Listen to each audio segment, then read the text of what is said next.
Have you noticed that suddenly, what once brought you pleasure no longer stirs anything in you?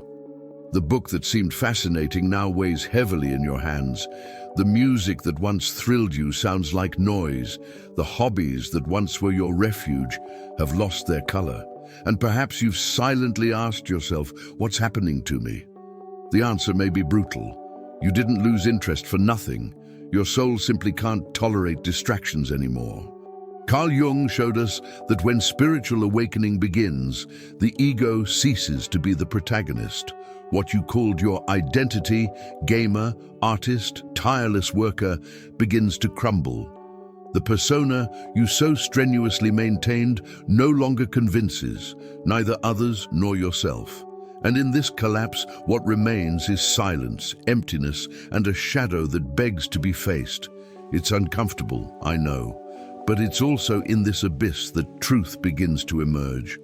This video isn't about quick tips to get you back to enjoying what you used to love. It's not about magic formulas to rekindle old passions. It's about understanding why disinterest arises and why it's a sign that something bigger is happening within you. The dark night of the soul, the encounter with the self, the process of individuation. These aren't distant theories. They're your own life reorganizing itself from within. And here's the crux. If you're patient with the void, you'll discover hobbies, passions, and ways of living that no longer depend on status, audiences, or approval. You'll find authentic expression that comes from the soul, not the ego. But to do so, you need to navigate the silence without trying to distract yourself again. What you're about to hear today may be disturbing, but it can also completely transform the way you see yourself. So get ready. This video is an immersion, not a quick diversion. And if you stick around until the end, you'll realize that every bit of that emptiness that now scares you can become fertile ground for a more authentic life. Loss of interest in hobbies. There comes a time in life when what once seemed like a refuge no longer makes sense. A person looks back at their hobbies, which once filled them with enthusiasm, and realizes they've lost their spark. It's as if the colorful landscape has suddenly turned gray. The curious thing is that this doesn't happen out of laziness or lack of willpower, but as a natural consequence of a deeper process: spiritual awakening.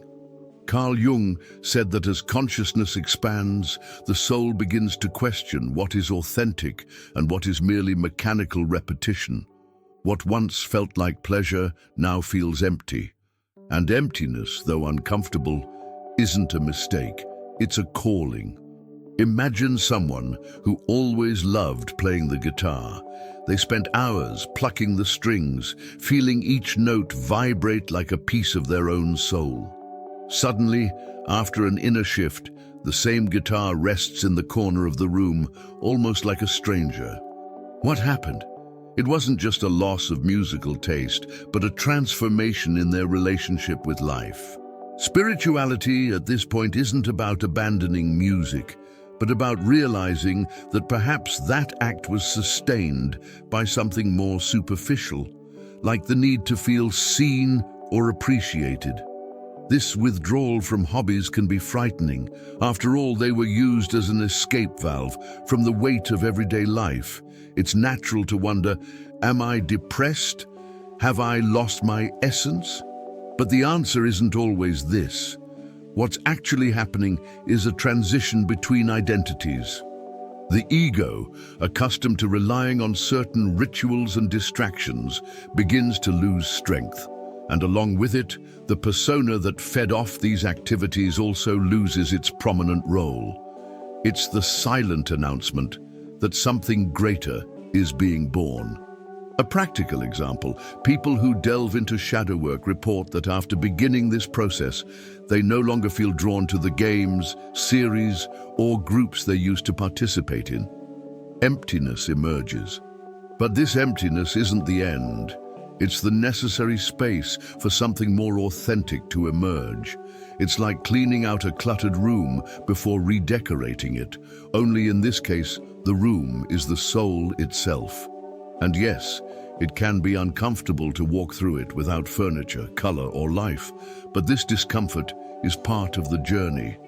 Here's the most intriguing detail. Loss of interest doesn't mean failure, but rather progress.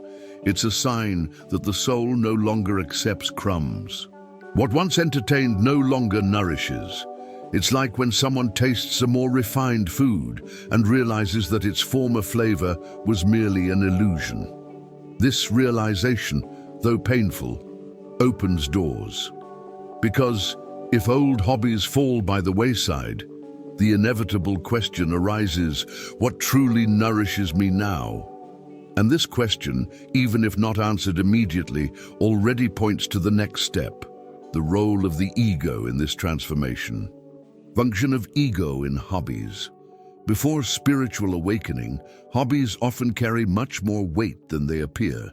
For many people, they are not just pastimes, but symbols of identity.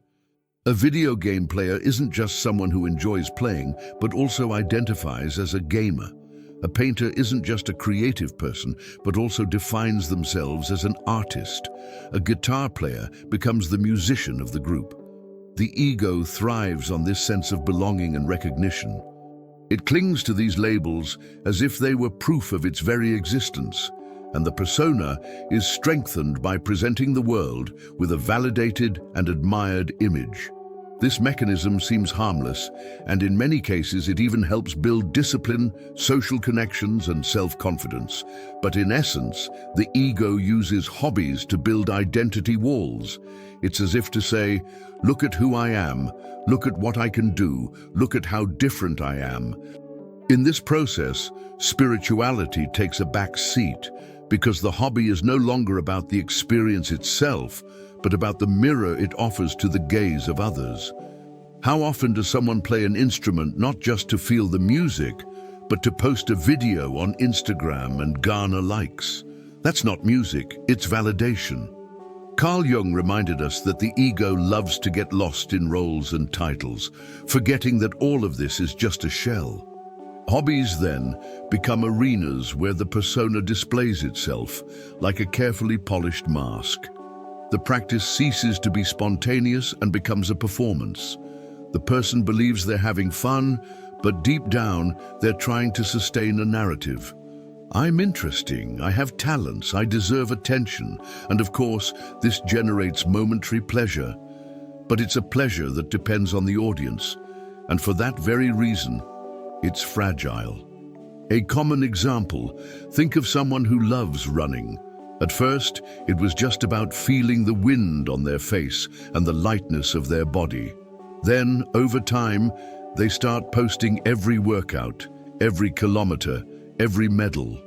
Gradually, they no longer run for their well-being, but to maintain their athlete status among their friends. At this point, their ego has taken over. Running is no longer a dialogue with their body, but a performance. And when spiritual awakening arrives, this performance loses its power. Suddenly, running just to prove something no longer makes sense. This is why, after awakening, many experience this collapse. What once served to reinforce the ego's identity no longer has fuel.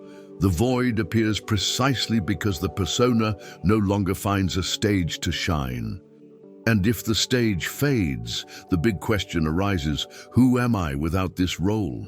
This shock, painful and revealing, paves the way for the next inevitable step, the collapse of the persona and the silence that comes when the mask begins to slip. Person collapse. As spiritual awakening intensifies, the persona, that social mask we all wear to survive and be accepted, begins to crack. What once sustained the image of a dedicated gamer, creative artist, or successful professional loses its luster. It's as if the stage is darkened and the curtains fall, revealing that the play was never about authenticity, but about approval. Carl Jung said that the persona is necessary, but it cannot become the totality of the being. And when this mask wears thin, discomfort arises. Who am I without this role? This collapse doesn't happen subtly. It's often like an inner earthquake. The person feels like they've lost motivation for everything that, until then, sustained their identity. It's the feeling of standing naked in front of the mirror, without titles, without labels, without roles to play. And this can be frightening. After all, from an early age, we learn to define ourselves through what we do. I'm a lawyer. I'm a mother. I'm a musician. But when the ego loses its central function, these phrases become hollow, and emptiness takes over. The persona, at its core, functions as social armor. It's useful in meetings, gatherings, and work. But when it dissolves, only the raw truth remains. Many report existential crises at this point. Have I lost who I am? The answer is precisely the opposite. What's lost is the character, not the being. Shadow work at this point emerges as a vital tool because it forces us to look at the hidden wounds that the mask has always tried to conceal. And only by facing these wounds is it possible to move forward. A practical example: think of someone who was always the funny one in the group. Their persona revolved around humor, jokes, and laughter. But after a process of awakening, this same person realizes they no longer want to maintain this image. The forced laughter loses its charm, and the silence becomes more genuine. It is in this silence that the collapse occurs, because the character no longer convinces even themselves. And without character, the question remains: what remains? This collapse is harsh, but also liberating. It's the moment when spirituality pushes the soul beyond the social stage, demanding contact with the self. And this journey isn't comfortable. It's like crossing a desert without a map, without guarantees, and without company. But precisely in this desert, the possibility of finding something deeper arises. What was once status, recognition, and identity now gives way to a search for what is essential. And it is at this point that the confrontation with the self begins to loom on the horizon. Confrontation with the self. After the collapse of the persona, the most challenging and also most revealing moment arrives: the confrontation with the self. Here, there are no more curtains to hide the empty stage, no more roles to sustain the illusion. The person confronts what has always been there, but which the ego insisted on silencing: their true essence. Carl Jung described the self as the regulating center of the psyche, the totality that integrates conscious and unconscious. It is in this encounter that the human being realizes that it is not just the role they play, but something much greater and at the same time simpler. This confrontation, however, is not a smooth experience. It's like staring into a mirror that reflects not only the lights but also the shadows. The ego, accustomed to directing life, feels threatened and tries to resist. It screams, "Without me, you are nothing." But spirituality insists, "Without me, you are not whole." This tension generates an internal crisis, which can manifest in feelings of confusion, anxiety, or even emptiness. It's as if the ground has been pulled out from under one's feet, forcing one to learn to walk without crutches. A practical example helps. Someone who always prided themselves on being the tireless worker may, in this confrontation, realize that their dedication was an escape. The self doesn't seek recognition through productivity, but rather fulfillment. At this point, the individual may feel repulsed by their old lifestyle, question their work and relationships, and even withdraw from previously valued environments. Not because they've lost their self-worth, but because they no longer connect with their inner truth.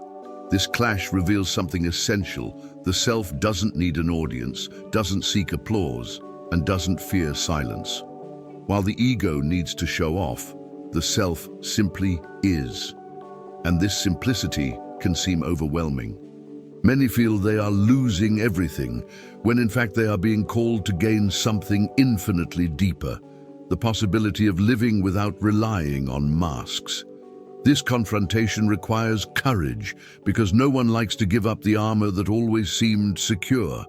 The self is like a lighthouse hidden in the midst of a storm, discreet yet firm. When one finally looks at it, everything external begins to lose importance, and what is internal gains prominence. It is at this point that one understands that one is not facing an end, but a beginning. Confrontation not only brings discomfort, it also brings the promise of a more authentic life. But in facing this promise, what was hidden in the shadows inevitably emerges. Old wounds, deep pain, and unresolved emptiness. This is where the door opens to the next step, the inevitable encounter with the shadow and the emptiness it carries. The void and the shadow. When the persona collapses and the self announces itself, what emerges is not immediately light, but the weight of emptiness. The soul, previously distracted by hobbies, titles, and recognition, now finds itself face to face with a profound silence. This silence is not just an absence of sound, but an absence of meaning in the old ways. Jung described the shadow as the sum total of everything we reject in ourselves, and it is precisely in this emptiness that it begins to manifest. Loneliness, fear, anxiety, unexpressed anger. Everything that was stifled beneath layers of activity resurfaces as if demanding recognition. This emptiness can be paralyzing.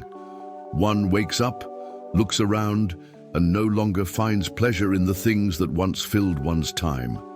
Hobbies seem trivial, superficial conversations ring hollow, social engagements become a burden.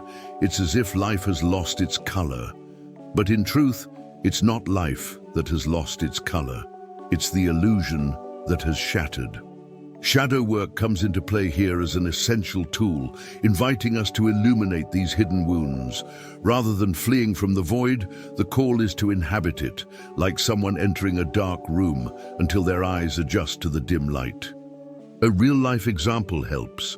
Someone who always took refuge in series marathons may realize, after waking up, that they can no longer bear the repetition of artificial stories. Emptiness arises when this distraction loses its effect, revealing the loneliness that lay beneath. At that moment, it's tempting to turn to another crutch, another hobby, another escape. But the lesson lies in staying, in enduring the restlessness, in realizing that loneliness is not an enemy, but a part of oneself that demands shelter. The shadow doesn't emerge to punish, but to integrate. The anger that emerges can reveal boundaries never respected. Deep sadness can indicate loves never mourned. Anxiety can reveal desires never lived. The void acts as a blank canvas upon which the shadow projects itself, begging to be recognized. And paradoxically, the more one tries to escape it, the more intense it becomes. This is why Jung said that what is not brought to consciousness returns as destiny. If we don't look at the shadow, it takes over the reins of life. Facing this void isn't easy. It's like walking on shaky ground, with each step sinking a little deeper. But this process is necessary, for only by crossing the void can something new be born. The shadow, once illuminated, loses its power to imprison. And at this point, something even deeper emerges. The dark night of the soul, the most radical plunge the psyche knows, where not only hobbies and distractions fall away, but the very systems of meaning dissolve. Dark night of the soul. When the void deepens and the shadow manifests itself in all its intensity, the soul is pushed into an even more radical territory, the dark night. Jung associated this stage with the alchemy of nigredo, the phase of decomposition in which everything that once sustained life loses form and consistency. It's as if the structures of meaning, beliefs, hobbies, identities, old dreams are reduced to ashes. The person feels as if they are in a dead-end tunnel where there is nothing left to hold on to. It is a process of symbolic death, but also of gestation, for only what dies can give way to the new. This dark night cannot be confused with simple sadness or a period of discouragement. It is a profound experience of existential disorientation, in which even spirituality seems absent. The ego cries out for answers, but receives none. The persona, already collapsed, no longer has the strength to sustain illusions. The soul finds itself naked, without a stage, without an audience, without certainties. And this absence of ground is, paradoxically, the very fertile soil from which a new consciousness will be born. It is the invisible alchemy operating in silence. A practical example, someone who has always relied on religious or spiritual dogma may, at this point, feel like they've lost faith. Prayers sound empty, books that once brought comfort seem like dead words. This spiritual desert is painful but necessary. It forces the person to abandon dependence on external forms and seek a direct experience of their own self. It is at this point that many report the feeling that God has gone silent, when in fact, it is the noise of the ego that has finally ceased. This phase is also marked by a sense of suspended time. Days can feel like years, and small movements of the soul carry the weight of epic battles. The simple act of getting out of bed, cooking a meal, or walking in silence can become rituals of survival. But it is precisely in these simple gestures that the seed of transformation begins to germinate. The dark night demands surrender, not force, patience, not haste. It is an invitation to learn to trust the invisible, and it is in this state of symbolic death that something extraordinary begins to emerge. Just as in alchemy, nigredo prepares the ground for albedo and rubedo, the dark night prepares the human being for individuation. It is the birth of the soul, painful and bloody, but necessary, because after all that was false dissolves, only what is true remains. And it is from this point that the journey turns to the process of individuation, where new paths, passions, and meanings begin to blossom. Individuation. After traversing the dark night of the soul, something begins to emerge silently. The process of individuation. Jung described this movement as the path to becoming who one truly is, integrating all parts, light and shadow, conscious and unconscious, ego and self. It is not a return to the past, nor an escape to an idealized future, but a gradual encounter with inner truth. At this stage, new hobbies and passions emerge, but in a different way.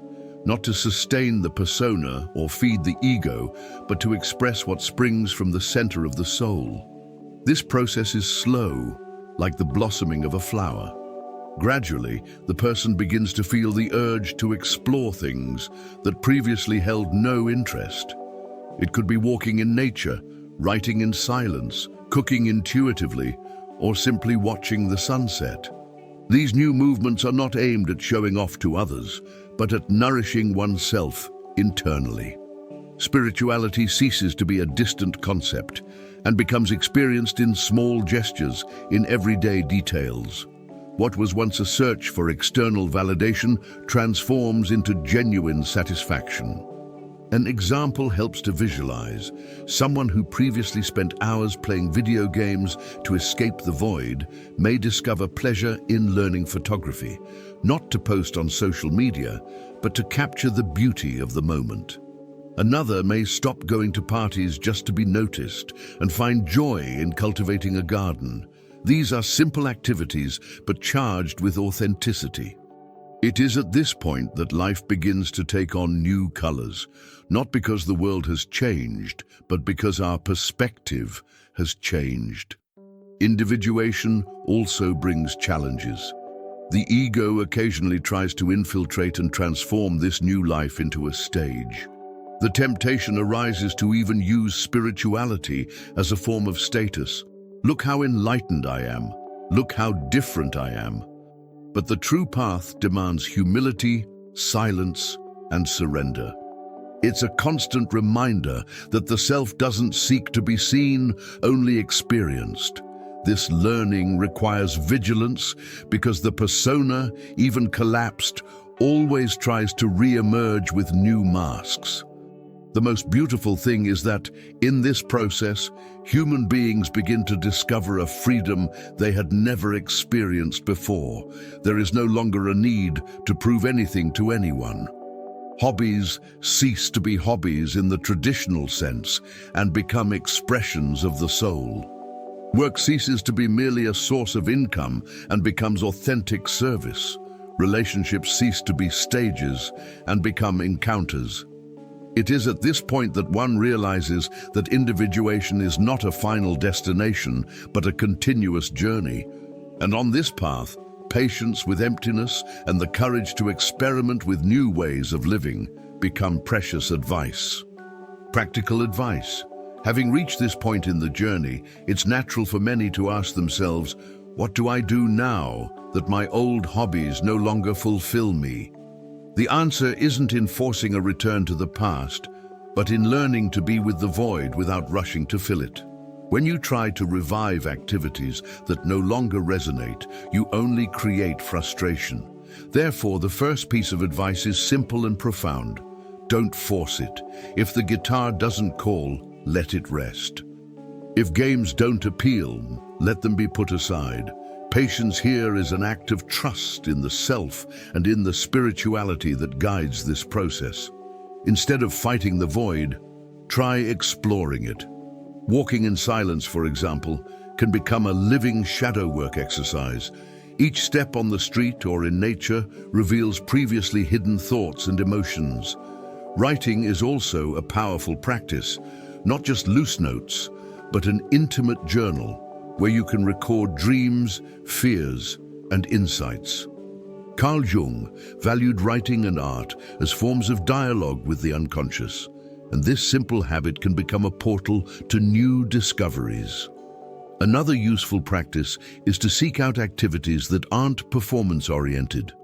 Painting freely without the goal of showing off, cooking intuitively without worrying about perfecting the recipe, caring for plants, not for aesthetics, but for the pleasure of contact with life. These practices help reconnect with the present and break the cycle of external validation that the ego so desperately seeks. It's in this simple space that new, authentic passions often blossom. Contact with nature is also a golden tip. Many people report that after spiritual awakening, it's in contemplating a tree, the sound of a river, or the silence of a mountain that they find more meaning than in any previous hobby. If possible, set aside time for this. It could be a light walk in the park, a swim in the sea, or even observing the night sky. These encounters with nature restore something to the human being that the ego and persona never managed to offer. True belonging. Finally, allow yourself to experiment. Don't view life as a resume to be completed, but as a laboratory. If you feel like trying meditation, try it. If you feel like learning ceramics, go for it. If you're curious about learning a new language, try it. There's no need to be the best at anything because individuation doesn't require medals, it requires authenticity. And in this process of trial and error, of opening and closing paths, the soul finds its new forms of expression. It is precisely this surrender to the unexpected that keeps the journey alive. Now that you've made this journey, the question remains, what will you do with this void that has opened up within you? Will you try to fill it again with old distractions, or will you have the courage to inhabit it until something new emerges? Most people run from themselves, and that's why they remain trapped in the same cycle of dissatisfaction. But you already know that this emptiness isn't a mistake. It's an invitation. Think about it. How many times have you persisted in hobbies, roles, and relationships just to maintain a mask? How many times has the ego screamed to be seen while the self silently begged to be heard? Carl Jung said that what we deny in ourselves returns as destiny. So I ask you, how long will you deny your own truth? This is the time to try something different. Writing about your feelings, walking slowly, looking at nature, listening to the silence. It's not about changing hobbies, but about making room for your soul to express itself without relying on your persona. Shadow work isn't easy, but it's the path to not just existing, but living. And I want to know, what did this video spark in you? What part of your emptiness needs more attention right now? Write in the comments, because sometimes the first step to transformation is putting into words what's always been bottled up. If this message resonated with you, subscribe to the channel and turn on notifications. Here, each video is a new part of this journey, and like a soap opera where you don't want to miss the next episode, there will always be something new to tear apart and rebuild within you.